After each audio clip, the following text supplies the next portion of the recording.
Have you heard the Whistler?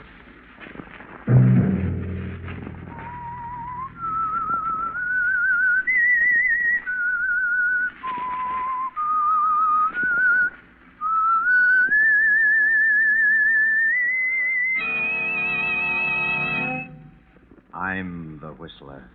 I must kill Henry. I must kill Henry. That was Ambrose Brent, official of an airplane plant. He found strange notes in the night. You better get away, Ambrose. Take a good long rest. The sooner the better. That was Henry Pierce, Ambrose's partner. He was growing fearful of Ambrose. Get this prescription filled, Ambrose. It'll make you sleep. And you'd better get away. And that was Ambrose's friend, Dr. Fenwick. And this is Ambrose's wife, Doris. What's happened, Ambrose? Look at me. What have you done? Another Saturday night, and again CBS presents The Whistler.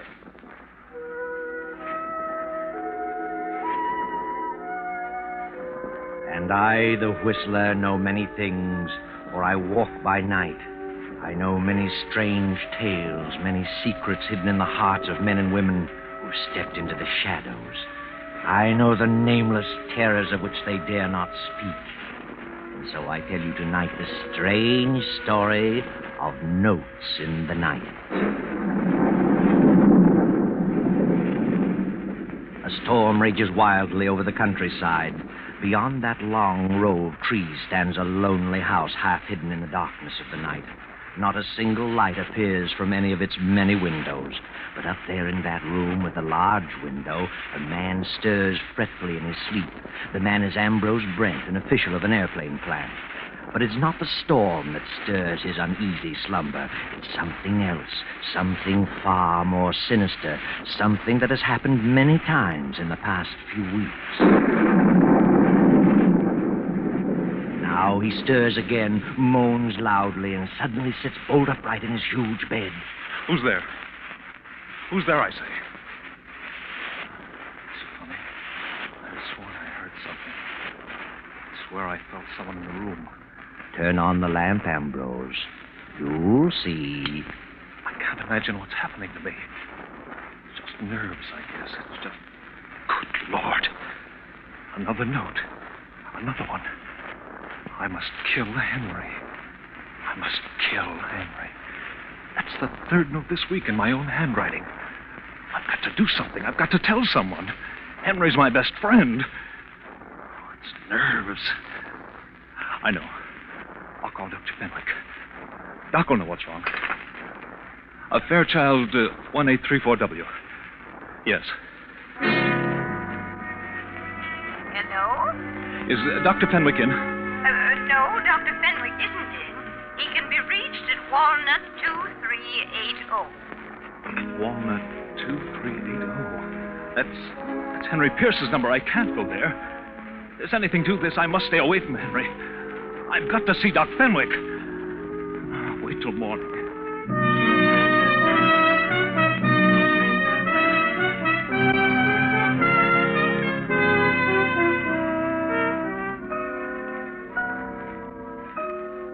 Well, hello, Ambrose. Sit down. What's wrong? Doc, I've got to talk with you. Oh, of course, Ambrose. Why not? What's up? Something's wrong with me. Terribly wrong. Oh, yeah? Read this note. No? I must kill Henry. Henry? I must kill Henry? I don't get it. What has this to do with your trouble? I wrote it. You did? Well, really? And why did you write it? I don't know. I don't remember writing it, but I know it's in my own writing. And that's it. Who's Henry? Henry Pierce. Who else? Have you been drinking, Ambrose? Not a drop, I swear. Well, look, old boy, you'd best sit down. Ah, that's better. Now, when did you write this? I don't know. I found 6 notes just like that. 6? Where? On the nightstand beside my bed. Are you sure it's your writing? Well, doesn't it look like it? Yeah, certainly does. Tell me, how many hours have you been putting in at the plant lately? Oh, too many. I'd better give you a thorough going over, Ambrose. But why should I write such notes?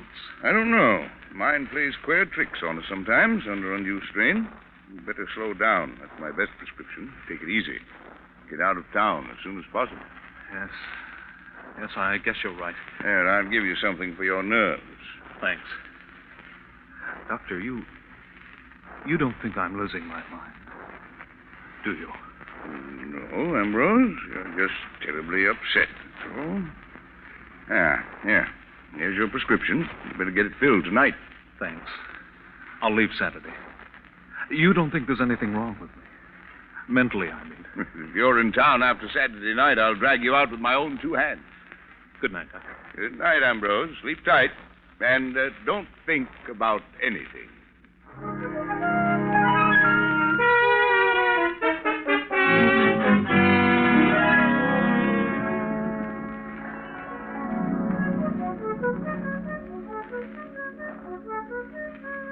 Ambrose, why don't you take a little vacation? What do you mean, Henry?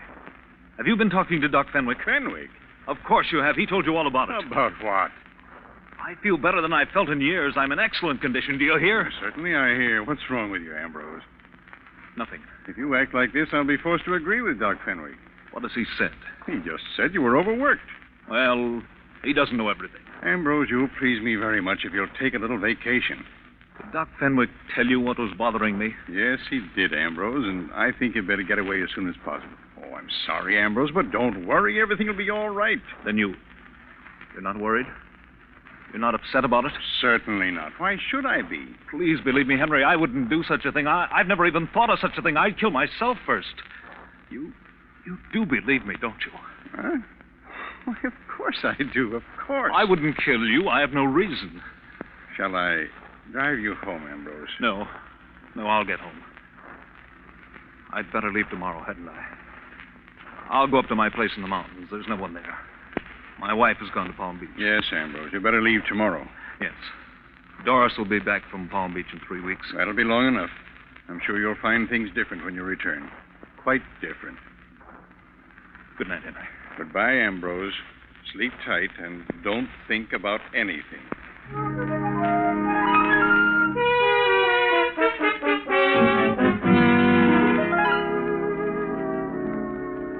Ambrose goes home and to bed.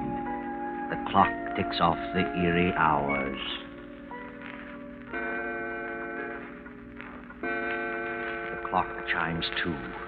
And suddenly Ambrose stirs fretfully in his slumber. He wakes and again sits up staring into the inky blackness of his silent room. Turn on the light, Ambrose. Turn on the light. Who is it? Who's there? Good Lord. Another one. I must kill Henry. Jameson! Jameson!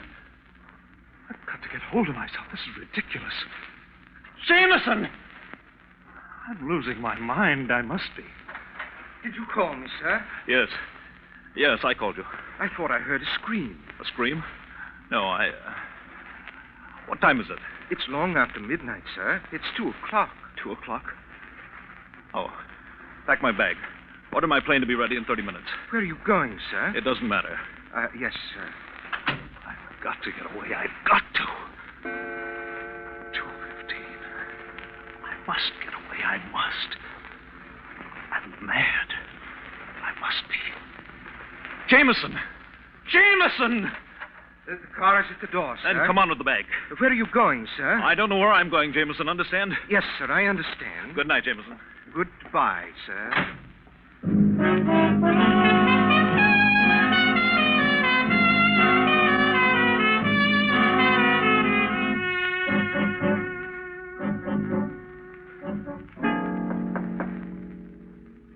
Yes?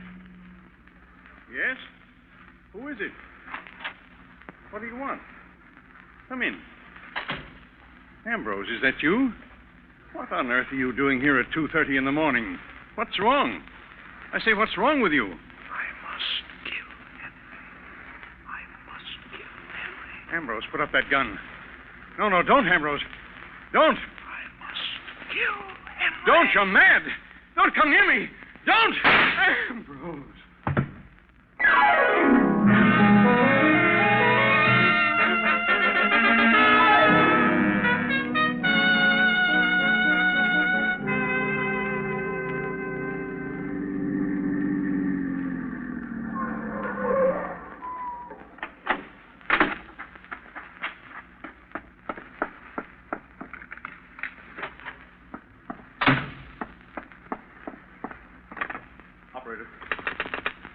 Operator, I want Dr. Fenwick in New York.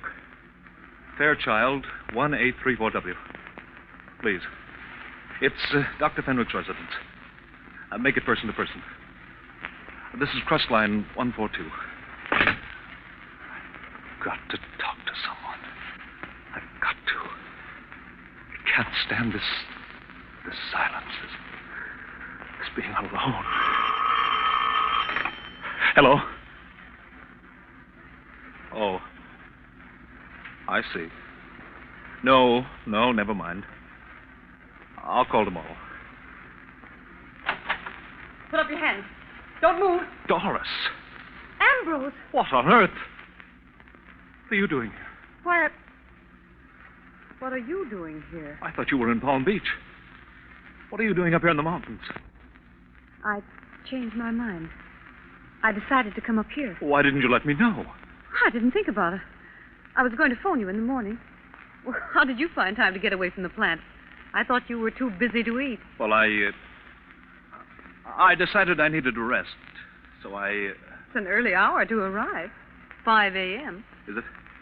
Well, you see, it occurred to me on the spur of the moment. I flew up. Well, what are you staring at? I'm not staring, Ambrose. What's wrong? What's happened? Nothing. I came up here because... Because what? What are you talking about, Ambrose? Are you ill? Yes. Yes, that's it. I'm ill, very ill. Yes. Get the doctor. What doctor? There's no doctor near here. Get Dr. Fenwick. He knows. Dr. Fenwick? He's the only one who knows. Except Henry. Are you out of your mind? No, I'm not. Do you hear? It's a lie. I'm not crazy. I won't be crazy. Oh, Doris, what's happened to me? What's happened? Oh, poor Henry. Ambrose, look at me.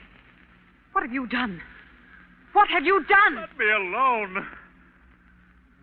I'm going to bed. I want to get some sleep.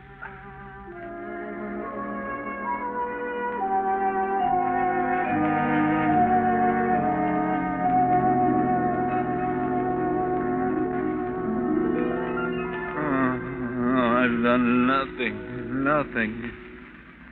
What's that? Wake up, Doris. What? That noise. I didn't hear it. I did. Hear it? There it is again. There's someone coming there. They are at the door. There's no one. You see? I'm not here. I haven't been here. You don't know where I am. Do you understand? Yes, I understand. Doc, it's you. Oh. Hello, Doris. Hello, Doctor. Did you get my call? You did, didn't you? Now, Ambrose, take it easy. Everything's going to be all right. Don't get excited. All right. What do you mean? You've got a 50-1 chance to pull out of this. Pull out? Certainly. I know you're mentally upset. You have been for weeks. I'll swear to that. I have records. I'll appear on your side. You'll get out of it. Out of it? Out of what? You're not a killer. Killer? What did you say? What did you say? I said you weren't a killer. I understand your case perfectly. Henry is dead. Yes.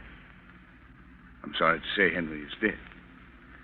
He died about 2:30 in the morning, as closely as can be determined. From all indications, the police think he committed suicide. But he didn't. You know he didn't. He may have. Then why did you come here?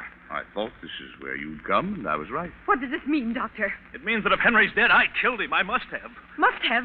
Are you positive? Yes, who else could it be? I've written notes to myself for weeks. This Doc knows. He knows all about it. Do you? Yes, but I didn't think it would come to this. But why did you do such a thing? He was your best friend. I know it. But if he's dead, I must have done it. But why did you do it? I don't know. Now, please, don't get upset. He wasn't responsible. I am responsible. I did it. And I'm going back. No, Ambrose. Stay here till I send for you. I'll have a talk with you. No. I'm going back this morning. I can't believe such a thing. Doris, why do you look at me like that? Please. I don't know why I did it. Oh, Doris, don't you believe me? I don't know. I don't know. Tell her, Doc. Tell her. Tell her what? Tell her the truth. Tell her I didn't do it for a reason. Explain to her how it was. You know how it happened. Go on, tell her. Tell her. Come now, old boy. This is not helping you. What'll they do with me? Why? Now, look, it's early yet. It's 9 o'clock. You'd better try to get some sleep in this afternoon. I'll take you back to the city and make arrangements for you to go someplace where you can have a nice rest. What kind of a place? Why, rest home. I know a nice, quiet place. You don't mean a rest home. I know what you're thinking. You mean an asylum. You think I'm insane, both of you. Now, Ambrose. Well, why don't you say it? Ambrose, if you don't control yourself, something will happen to you. I won't go to an asylum. Do you hear? Do you hear me? Stop it. I won't stop it. You don't care about me. You're both cold and heartless. You want me to be locked up, both of you. Ambrose, please. Please, calm down. Keep away from him, Doris. You see? Keep away from him. He's a dangerous lunatic. A killer. You don't calm down. I'll have to use force. You try it. You just try it. I'm going out that door, and don't you try to stop me. You run away like this, you stamp yourself as a hopeless lunatic. They'll find you. They won't find me, and I won't be locked up. Ambrose, please. No, I'll kill myself first. You're a fool, Ambrose. A mad fool.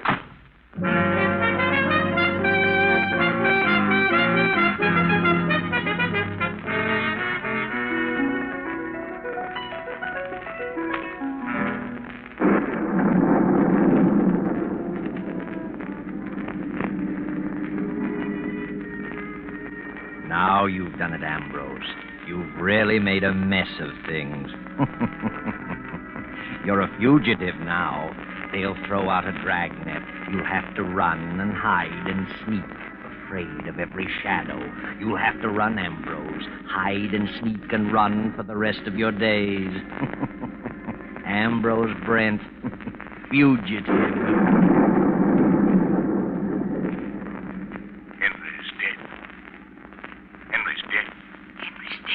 Ambrose Brent, fugitive. Ambrose Brent, 5 feet 8, 150 pounds. Brown hair. Blue eyes. Wanted for murder.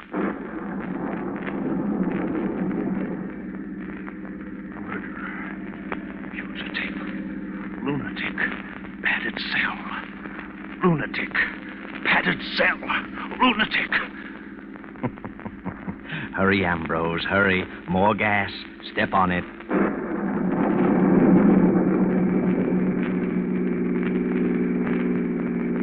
What's that? A sign, Ambrose, and a red flag swinging in the road. 2 men in black rubber coats. Too late to turn around now.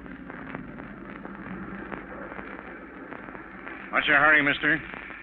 Driving pretty fast for a storm like this, ain't you? Who are you? What do you want? State police. What are you stopping me for? We're stopping everybody. Why? We're looking for someone. Looking for someone? Who? A fugitive. A murderer? We didn't say what he'd done. Let's have a look at your driver's license. Driver's license? Why, that's funny. I must have... left it in your other suit, huh? Step out. Let's have a look at you.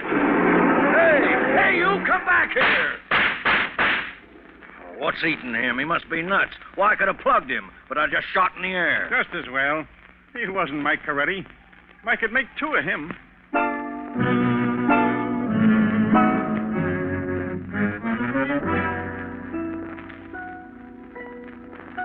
Know where you are now? Recognize this room? That's right. It's the room of death, where Henry was murdered the night before.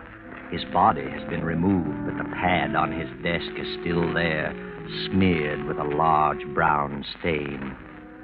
There are 5 people in the room: Dr. Fenwick and Doris Brent, Jameson the Brent's butler, Inspector Fields, and Carnes of the district attorney's office.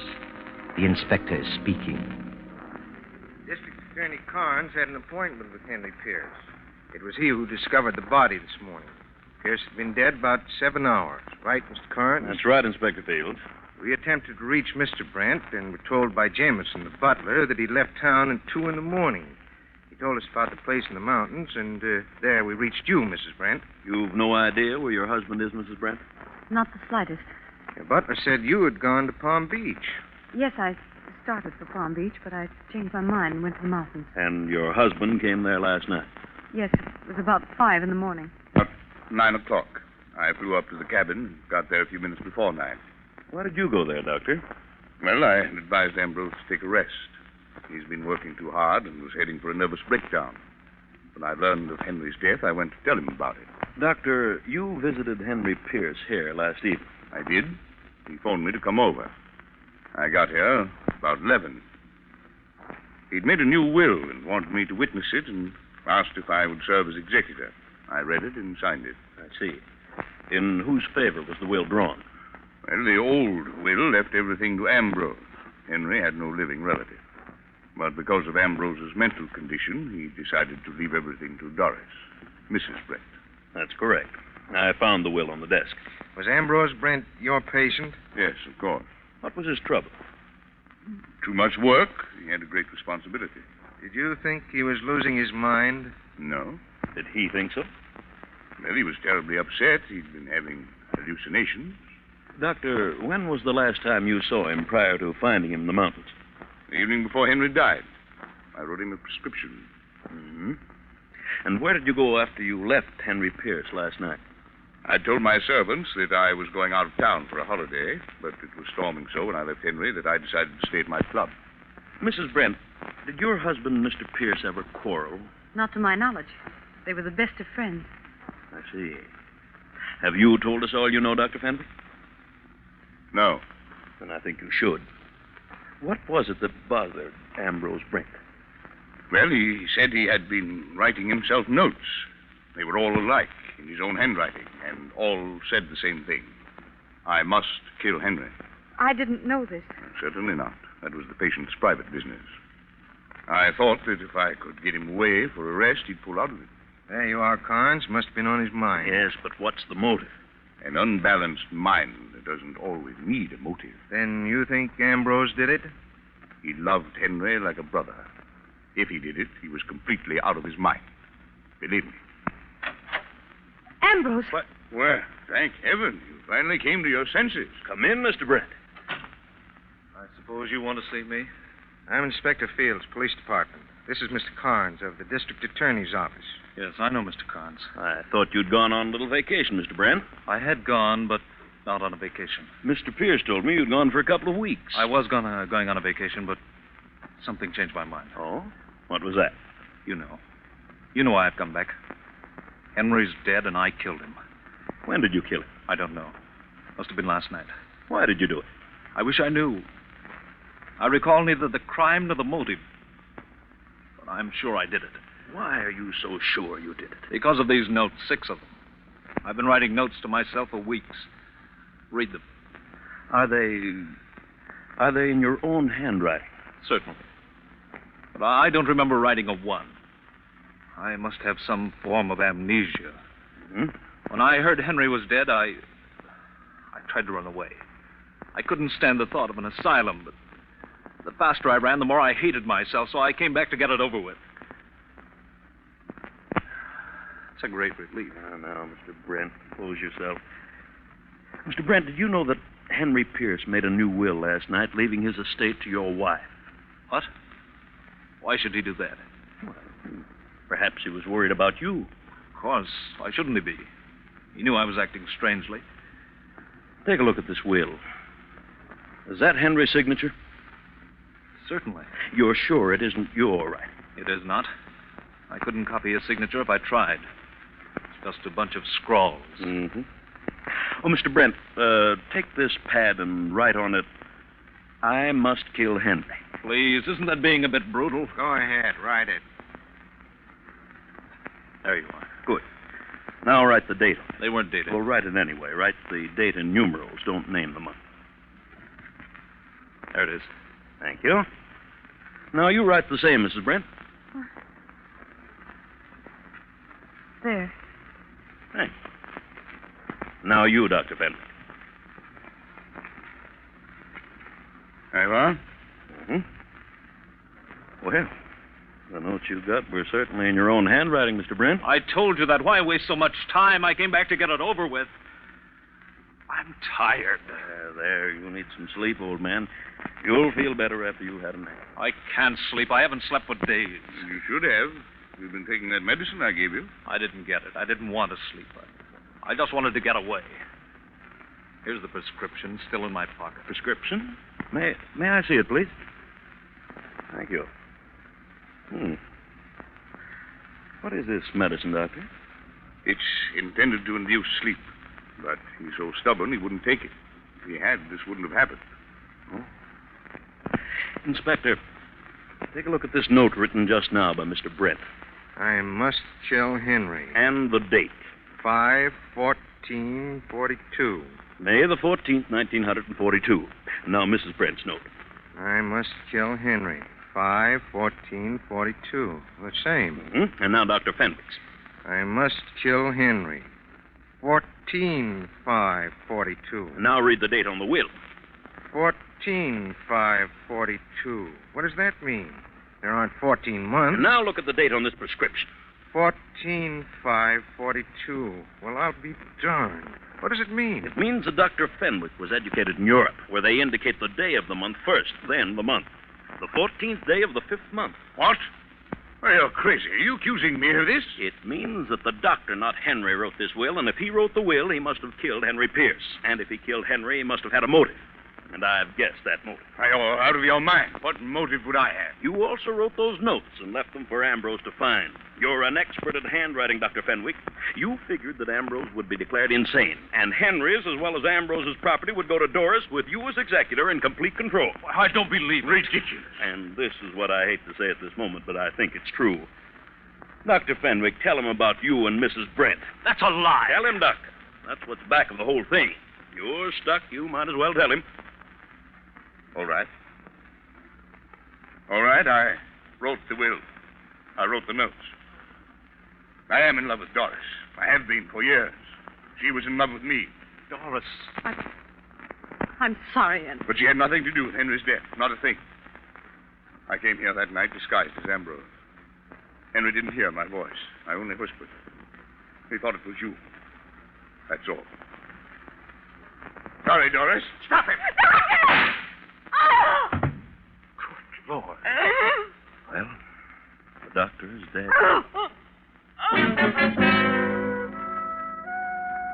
The doctor's dead, yes. But that's not all, not quite. There's something troubling the inspector, and you, Ambrose, and you too, Doris. How was it that Mr. Carnes first got wise to the doctor? How did the doctor slip up? How did he show his hand? I know. And so does District Attorney Carnes. Go ahead, Mr. Carnes. Tell us. Well, the doctor said he had gone to the cabin to tell Ambrose of Henry's death. He arrived at the cabin at 9 a.m. I didn't discover the body till 10 a.m. and gave strict orders that it was not to be announced until we'd inspected everything thoroughly. Therefore, the only way the doctor could have known about the murder was to have been present when it happened. So you see, the doctor didn't go to the cabin to inform Ambrose. He went there to meet Doris. And when he was surprised by Ambrose, he used the death of Henry as an excuse for his coming.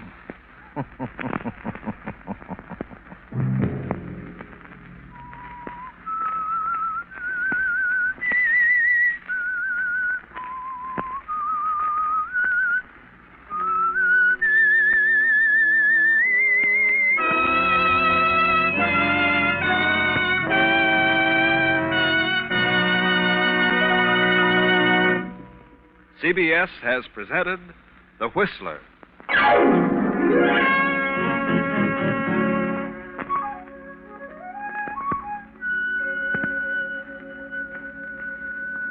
Original music for this production was composed and conducted by Wilbur Hatch. Tonight's Whistler story was written and directed by J. Donald Wilson and originated from Columbia Square in Hollywood. Next week, same time, I, the Whistler, will return to tell you the incredible story of the Draft of Death. Good night. this is the Columbia Broadcasting System.